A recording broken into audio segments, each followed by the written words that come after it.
If there's one thing humans learn to trust from the moment we're born, it's a human voice. The voice of a parent, the voice of a friend, the voice of someone calling your name. But some of the most terrifying entities in horror have figured out exactly how to use that trust against us. They don't need to break down doors. They don't need to chase you. Sometimes they don't even need to show themselves. All they have to do is speak. Because when a monster sounds human, you might walk straight toward it. These are 12 horror entities that mimic human voices explained in 10 minutes, and some of them are far more disturbing than they seem. Skinwalker. Let's start with perhaps the most infamous voice-mimicking entity of all. The Skinwalker comes from Navajo folklore and is surrounded by so much fear that many people avoid discussing it entirely. According to countless stories, Skinwalkers can imitate the voices of people you know, friends, family members, even someone who died years ago. One of the most common warnings associated with Skinwalkers is strangely simple. If you hear someone calling your name outside at night, don't answer. Many stories begin exactly the same way. Someone hears a familiar voice near a window, a parent calling, a sibling asking for help, a friend standing outside. But when they look, nothing is there. The terrifying part isn't the creature itself. It's the uncertainty, because the more familiar the voice sounds, the easier it becomes to trust it. And that's exactly what the Skinwalker want.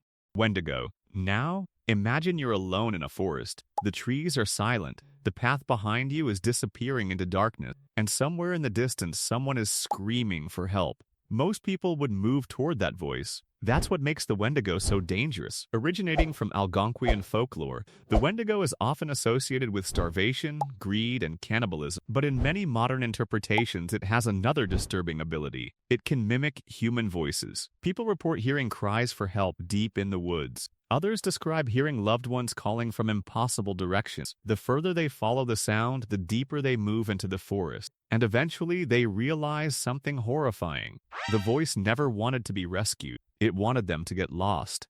The mimic? Unlike the creatures we've discussed so far, the mimic doesn't simply imitate. It studies. It learns. It practices. In the world of Vita Carnis, mimics evolved specifically to hunt human, but instead of relying entirely on speed or strength, they use observation. For days, weeks, or even months, a mimic can watch people from a distance, learning their behavior, learning their routines, learning how they speak. At first, the imitation is poor. The words sound wrong. The tone feels unnatural. The pauses don't make sense. But over time, the mimic improves. Eventually, it becomes capable of reproducing speech with terrifying accuracy. And that's where the real horror begins. Because you can easily identify something that sounds monstrous. But when something sounds almost human, you hesitate. And hesitation is all the mimic needs. The most disturbing detail is that it doesn't truly understand human emotion. It simply copies, like a predator perfecting a trap. Alternate. If the mimic learns how to act human, the alternate wants to become one. The entities from the Mandela catalog aren't interested in simple deception. They want replacement. Alternates can imitate voices, appearances, facial expressions, and behavior. But their goal isn't to fool you for a few minutes. Their goal is to take someone's place entirely. That's what makes them so terrifying. Most monsters are obvious. Alternates aren't. They look familiar. They sound familiar. They know exactly what to say. Within the Mandela catalog universe, many victims suffer psychological collapse after interacting with them, and voice plays a huge role in that process. An alternate might sound exactly like someone you trust, a parent, a friend, a sibling, yet something always feels slightly wrong. Maybe the emotion doesn't match the words. Maybe the timing feels strange. Maybe the smile lasts a little too long. The monster doesn't want you to run. It wants you to listen, because the longer you listen, the more power it gains over you.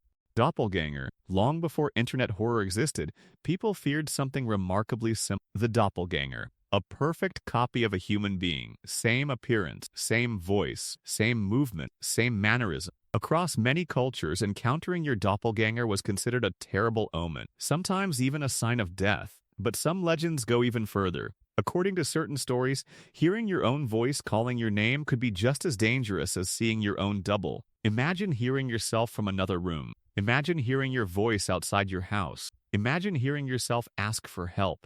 The fear isn't about being attacked. The fear is realizing that something else knows exactly how to be you.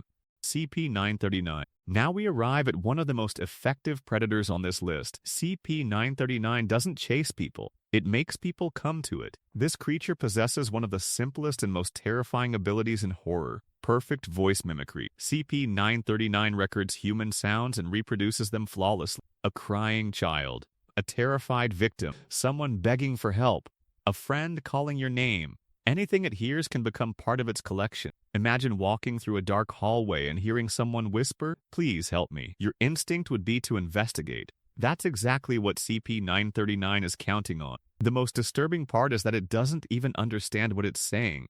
It repeats those words because they work, not because they mean anything. You're hearing human fear, human desperation, human emotion, coming from something completely inhuman. And that's what makes CP939 one of the most unsettling entities ever created.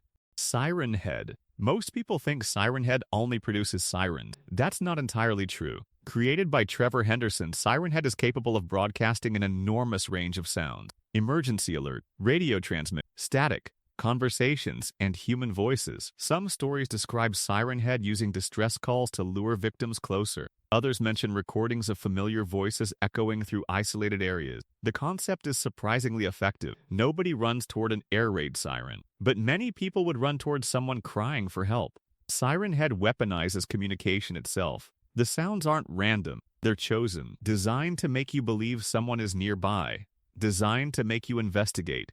And by the time you realize who was actually speaking, it's already too late. The Boiled One. The Boiled One represents a different kind, a quieter horror, a psychological horror. Unlike most entities on this list, it doesn't need to lure you physically. Its voice attacks something else, your mind. Created by Dr. Nowhere, the Boiled One became famous because of how it communicates. It doesn't simply scream, it talks, it explains, it observes, it feels aware. And that awareness creates a uniquely uncomfortable feeling. Most monsters feel distant. The Boiled One feels personal, like something that knows you're listening, like something that knows you're paying attention. Its voice doesn't just exist within the story. It feels directed at the viewer. The result is an entity that becomes difficult to ignore, because the more it speaks, the more it feels real. And the more real it feels, the harder it becomes to stop thinking about it. Fiddlesticks. Many people know Fiddlesticks from League of Legends. Far fewer know the horror behind its lore. According to that lore, Fiddlesticks is an ancient demon that feeds on fear, and one of its most disturbing abilities involves human voices. Fiddlesticks repeats the final words of its victim, exactly as they were spoken. Same voice, same emotion, same terror. Imagine hearing someone screaming for help in the darkness. Imagine recognizing their voice instantly. Then imagine discovering that person died hours ago. The voice remains, but the human is gone. That's what makes Fiddlesticks so effective. It turns people into echoes, and those echoes become bait for the next victim. The Rake. The Rake is usually remembered for its appearance, its pale skin, its unnatural movements, its disturbing stare. But some versions of the legend include another detail: voices, whispers, familiar sounds in the darkness. Several stories describe victims hearing people they knew before encountering the creature. A family member calling from another room, someone speaking outside during the middle of the night.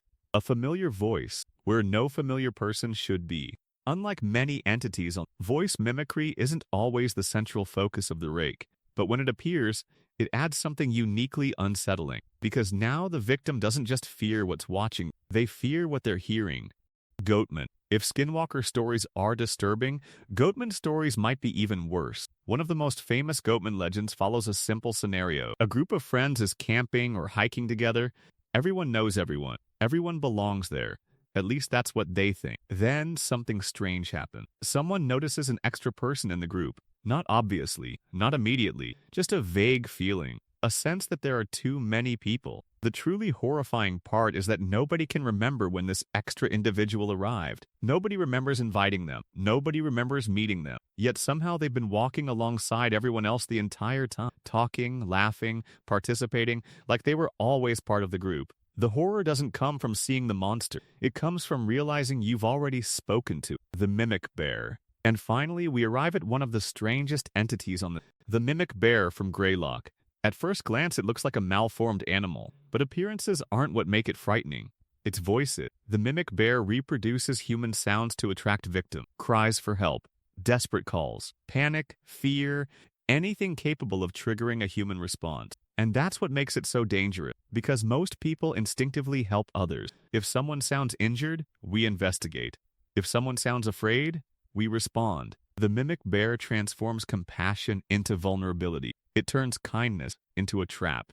And that may be the most disturbing strategy of all. After looking at all 12 of these entities, one thing becomes clear. None of them rely entirely on claws, or teeth, or brute strength. Instead, they exploit something much more powerful: trust. Because a voice is supposed to mean safety. A voice is supposed to mean familiarity. A voice is supposed to mean another human being is nearby. These creatures take that idea and twist it into something dangerous. So let me ask you, which of these entities has the most terrifying voice mimicry ability? And is there another voice mimicking horror entity that should have made this list?